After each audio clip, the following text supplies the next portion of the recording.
bantwana basekhaya.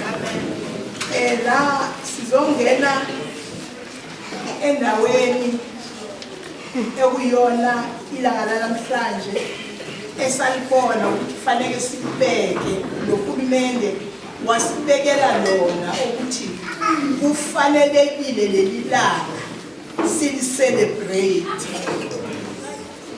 Siyakhumbula ukuthi njengoba sizokwenza lamazwi ayisikhombisa uJesu lo yilo Jesu lo owazalelwa esitebeleni,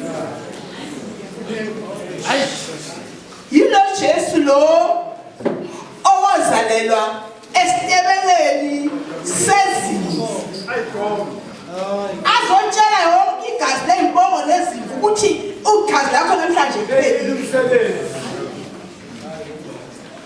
Wathi mina ngizongena ngelami kanye. Jesus. Yiloyo owathembisa. Yes.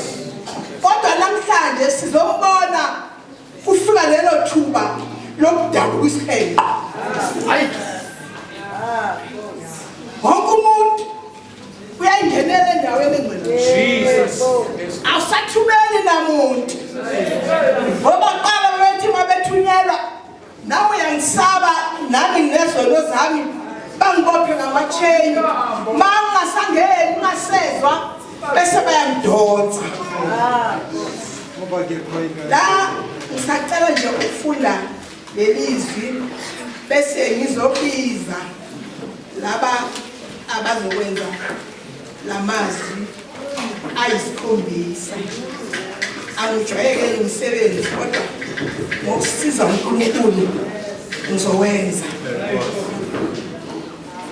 uTimothewu ngoqala isahluko singesokuqala uvesi 15 ithi likholekile lelizwi lifanele impela ukwamukela ukuthi uKristu Jesu weza ezweni ukusindisa izoni engesikhulu sazo.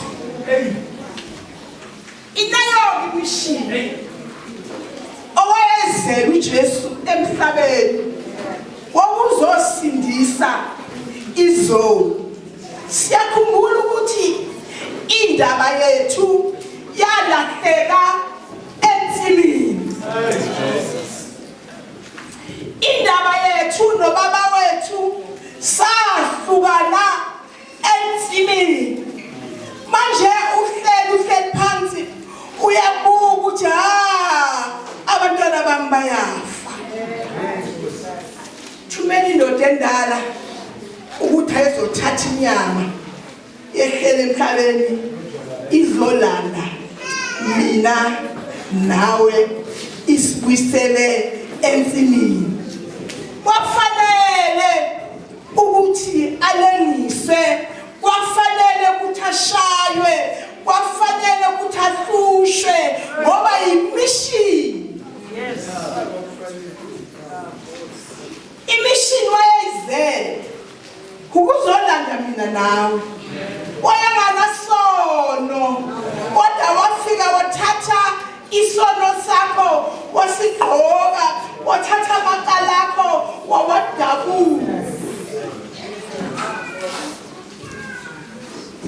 La lithi leli Timothewu owesibili uvesi 4 uvesi 5 ithi ngokuba munye uNkulunkulu munye nomlamuleli phakathi kukaNkulunkulu nabantu umuntu uKristu uJesu. Munye umlamuleli munye umuntu phakathi kukaNkulunkulu nomuntu uJesu Kristu osimele indawo yethu yokuthi masibuyelele ekhaya. Ngathi ngiyabona eseseGetsemane ephelelwa amandla kodwa bathi niki do awukwazi wathumela ingilosi yamqinisa ukuthi ngoba sekusemalangeni wokugcina sowuyaphelelwa naye wathumela ingilosi yamqinisa. Izwi lokuqala iku Luka 23 uverse 34 uthi baba bathethelele ngokuba abakwazi abakwenzayo. Luka 23 verse 34 ozoshoneza umvangeli uJayilanga. Baba bathethelele ngokuba abakwazi abakwenzayo. Umvangeli uJayilanga. Baba bathethelele ngokuba abakwazi abakwenzayo. Umvangeli wethu uJayilanga. Amen bazalwane. uJesu emhlabeni uzela into elula ukuzoxhumanisa umuntu noNkulunkulu. Kodwa ukuze akwenze lokho bekudingeka ukuthi kube khona uxolo phakathi komuntu noNkulunkulu. Therefore uJesu emhlabeni makacelela abantu uxolo wayesebaxhumanisa nomdali wabo. Amen bazalwane. Inkinga yale mic ukuthi sicela malaphelo next time bazalwane. Ngoba makufika ingilosi iyabaleka lento ukuthi siphethe mic. Kunalento bazalwane elula. Uma uMaster Paul aboshwa lithi iBhayibheli ibandla liyasala liyamkhulekela ngesineke. Now uJesu esesiphambanweni ungcusela abantu kuNkulunkulu. Kuconfirm the power yokuncuselwa omunye umuntu ungazicuseli wena. Now uJesu uyaunderstand ukuthi kahle kahle angeke basakhona ukuzifikela kuNkulunkulu ngenxa yesenzo sabo, kodwa mina ngizomxhumanisi kubo ngibaxhumanise nomdali wabo. Now lento bazalwane ilula. Uma uJesu esesiphambanweni uyasho ukuthi baba bathethelele ngoba now sidinga understand lento. Forgiveness izoreceivewa yilabantu bebangazi ukuthi benzani. Kulabo abaziyo abazuyireceive forgiveness. Kodwa kuzodingeka laba bebangazi ngoba lithi iBhayibheli oyonazi akanakho ukuthethelela. Alithi lisho njalo liswahlulela ngesizwi kanti nabaholi bowahlulela ngabakushiya. Therefore siyadinga ukunderstand ukuthi kukho konke okuzokwenzeka uzokwahlulela ngalokhu wena okwaziyo. Lokho ongakwazi awuzukwahlulela ngakho.